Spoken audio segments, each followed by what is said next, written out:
बाहर से लेबर बुला के तुम विदेशों के बुला के यहाँ अपने कमरे में इकट्ठा करोगे, कल को बोलोगे ये मस्जिद है। समझ नहीं रहे आप लोग को फंडिंग हो रही है क्या? उनका कहने का मतलब, अरे पहले सुन तो लो, पहले कितनी लोगों की संख्या होती है? क्यों नमाज हो रही है? नहीं नमाज क्यों पढ़ रहे तुम? घर पे सुन तो लो, सही है। नमाज नहीं पढ़ेगा तुम? क्यों? आप अपने घर में पढ़ो ना। यहाँ क्यों पढ़ोगे? हमारे पहाड़ में क्यों पढ़ोगे आप? हमारे पहाड़ में क्यों पढ़ोगे तुम? सुन लो। उनका कहने का मतलब ये है कि आप अपने घर वाले पढ़ो, बाहर वालों को अपने घर में मत बुलाओ ना बाहर वालों। सुन लो। उनका कहने का मतलब ये है कि अगर आपको अपने घर पे नमाज पढ़नी है, आप अपने परिवार के लोग पढ़ो, बाहर वाले वो जो जुमे की नमाज होती है फिर वही फिर देख रहे हमें नहीं तो जाके पढ़ी जाती है ना। अरे लेकिन आपने मस्जिद में जाके पढ़ो ना। इसका मतलब आप कट्टरपंथी की तरफ पहाड़ में क्या मस्जिद खोलने का काम कर रहे हैं? आए पता चला तब तक तो महोदय से जो मुलाकात हो गई कि शमशेर जी हैं, बिहार के ठेकेदार हैं, बिहार बांग्लादेश से। यहाँ के लोगों को काम नहीं है, बांग्लादेश के लोगों को काम है, जो बंगाल से आए हैं, बिहार से आए हैं। देखो नौसाद जी आए, इनका वेरिफिकेशन भी नहीं हुआ है। और ये घर रहने के लिए, यहाँ पे 2-4 लोग रहने के लिए जो अपना रहे, अपना पढ़े, कोई दिक्कत नहीं। लेकिन सारे यहाँ से लोग जितने भी मुस्लिम है, सारे यहाँ आके क्यों नमाज पढ़ते हैं? नमाज पढ़वाने के लिए मौलवी भी कहाँ से आता है? डोईवाला से। नमाज पढ़वाने के लिए मौलवी भी डोईवाला से आता है। नौशाद जी अंदर कोई है जिसका मालिक है? क्या है?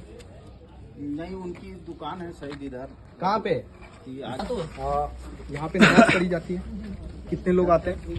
वो तो थाने से पुलिस वाले हैं, वो करते ही हो जाते नहीं, इंक्वायरी करते हैं, व्यवस्था थोड़ी करते हैं।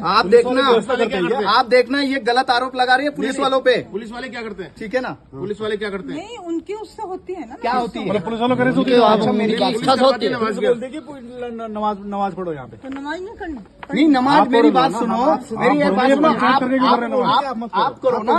मौलवी डोईवाला का मौलवी क्यों आता है यहाँ नमाज करवाने? तो नमाज तो वही पढ़ाते हैं। नहीं, तुम्हें नहीं आती क्या? नहीं तो यहाँ के जितने भी लोगों को इकट्ठा करके आप नमाज क्यों पढ़वा रहे? या तो आपने परमिशन ली है? ये परमिशन ली है आपने यहाँ नमाज पढ़वाने की? ये तो बहुत पुरानी नमाज हो रही है। इसका मतलब तो मस्जिद हो गई ये बहुत पुरानी। ये तो मकान है भाई। कैसे? तो नमाज कैसे पढ़ रहे हैं? उसमें सारे आसपास के लोग कैसे पढ़ रहे हैं? आप सुनिए, रुकिए, जाइए ना। आप ये बताइए, इसमें सारे लोगों को निमंत्रण क्यों दे रहे हैं आप? तो नमाज तो सभी इकट्ठे होके पढ़ते हैं ना। नहीं, नमाज सभी आप अपने घर में कुछ नहीं कर सकते ना। आप अपने घर में नमाज पढ़ो ना। आप यहाँ पे पंचायती नमाज क्यों पढ़वा रहे हैं? मुझे सिर्फ उतना बताओ। सुनो, जो नमाज होती है ना जुमे की, वो मूल कहाँ के हैं? ये बिहार का नौशाद क्या कर रहा है आपके यहाँ? तो ये काम करने वाले आ रखे हैं ना घर में। सारे मोमदानी क्यों मिले आपको? हिंदू क्यों नहीं मिलता आपके यहाँ पे? कुछ ये बिहार से नौशाद है, इसका वेरिफिकेशन किया है? सुनो, मैं ये बोल रहा हूँ, वेरिफिकेशन हो गया? आप कहना क्या चाह रहे हैं? वेरिफिकेशन हो गया नौशाद जो बिहार का आया है? क्या बताऊँ, जहाँ वो वेस्टर्न में काम कर रहे हैं वहाँ हुआ होगा। नहीं, आपके यहाँ रह रहे हैं ना? आपके घर में वेरिफिकेशन हो रखा है? करवाने का तुम्हारा काम है। अगर हम अपने घर में काम करवाएंगे तो पहले वो काम पहले वेरिफिकेशन कराओगे। ये पहाड़ है, ये पहाड़ है। इस पहाड़ पे आप बाहर से, बांग्लादेश से, बंगाल से, यहाँ से, बिहार से जो नौशाद हमारा ये बोले यहाँ नमाज कैसे पढ़ रहे हैं आप? ये नमाज बंद होगा नहीं तो मेरी बात सुनना, आपसे साफ बोल रहा हूँ, नहीं तो आप ही के घर के अंदर हम हनुमान चालीसा पढ़ेंगे। ये अवैध मस्जिद धीरे धीरे नहीं बनेगी, ये बहुत पुराना थोड़ी काम चल रहा। अरे आपके यहाँ जितने सरकारी बाबू हैं जो मुस्लिम समुदाय के, वो यहाँ आके पढ़ रहे हैं। तो मुसलमान ही तो पढ़ेंगे नमाज। नहीं तो आप मतलब मस्जिद होगी ना, फिर अपने घर में पढ़ो ना। घर में जुमे की नमाज सारे इकट्ठे होके नमाज। नहीं, नहीं, ये आपको किसने दिया परमिशन? किसने दिया? क्या परमिशन होती है? आप बोल क्यों नहीं? परमिशन कैसे मिल गई? ये बोल रहे पुलिस वालों आके हमसे इंक्वायरी करते हैं। पुलिस परमिशन नहीं देती भैया। किसने कह दिया पुलिस? आपको यहाँ 100 आदमी इकट्ठे करके नमाज पढ़ने की परमिशन किसने दी? 20 आदमी हो रहे 20 से 50 हमारे पहाड़ में क्यों पढ़ोगे आप? सुन। अरे सुन तो ये हमारे पहाड़ में क्यों पढ़ोगे तुम? सुन लो।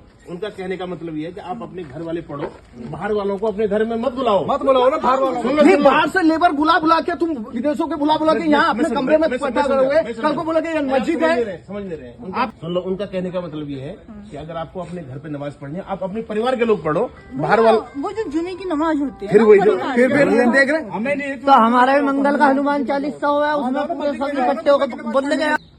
शुक्रवार को कहाँ गए? पुंडित का नंबर समझ। शुक्रवार को हम यहाँ हनुमान चालीसा कर रहे हैं। शुक्रवार को नरेंद्र नगर में हनुमान चालीसा तय, ठीक है ना? चलो।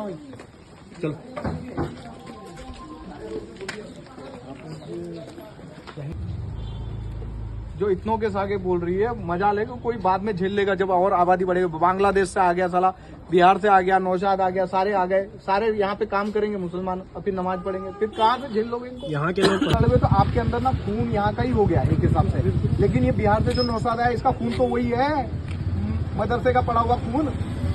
ये तो आपके बच्चे तो हैं, आपकी लड़कियां तो हैं, हमें आपकी लड़कियों की चिंता है कि ये साला नौशाद नमाज पढ़े। हाँ बढ़िया, आप नहीं पढ़ाने रहे। नहीं मैं हम तो बोल रहे हैं, नहीं हम तो अरे हम तो बोलो ना भाई साहब, शुक्रवार को अरे पहली बात हम तो बोल रहे नमाज पढ़ाओ, लेकिन तुम परमिशन लो ना सरकार से।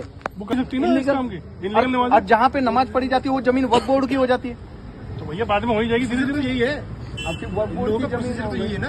अरे सबसे पहली बात आपकी भी बेटियां हमारे लिए बहन जैसी हैं, और उसकी भी चिंता में, क्योंकि ये जो मदरसे के पढ़े हुए जो सांप वाले हैं ना, ये वो भी नहीं देखेंगे, आपको भी नहीं देखेंगे भाईचारा। ये याद रखना, क्योंकि पानी पच गया, उन्हें नहीं पचा है, वो तो अभी भी लुंगी में खड़ा है, कच्छा पहना है कि नहीं पहना है ये पता नहीं, पहनते ही नहीं इनको, उसमें लुंगी में खड़ा है ना साथ, काम करेगा तो ऐसे उठाएगा ऐसे। दो शब्दों की एक बात बोलो भैया, यहाँ पे उत्तराखंड पहाड़ में, उत्तराखंड में इस्लामिक गतिविधियां नहीं थी। इस बार हनुमान चालीसा आपके हम पढ़ ली, खत्म, ठीक है। अपना हनुमान चालीसा पाठ करेंगे शुक्रवार को। जय श्री राम।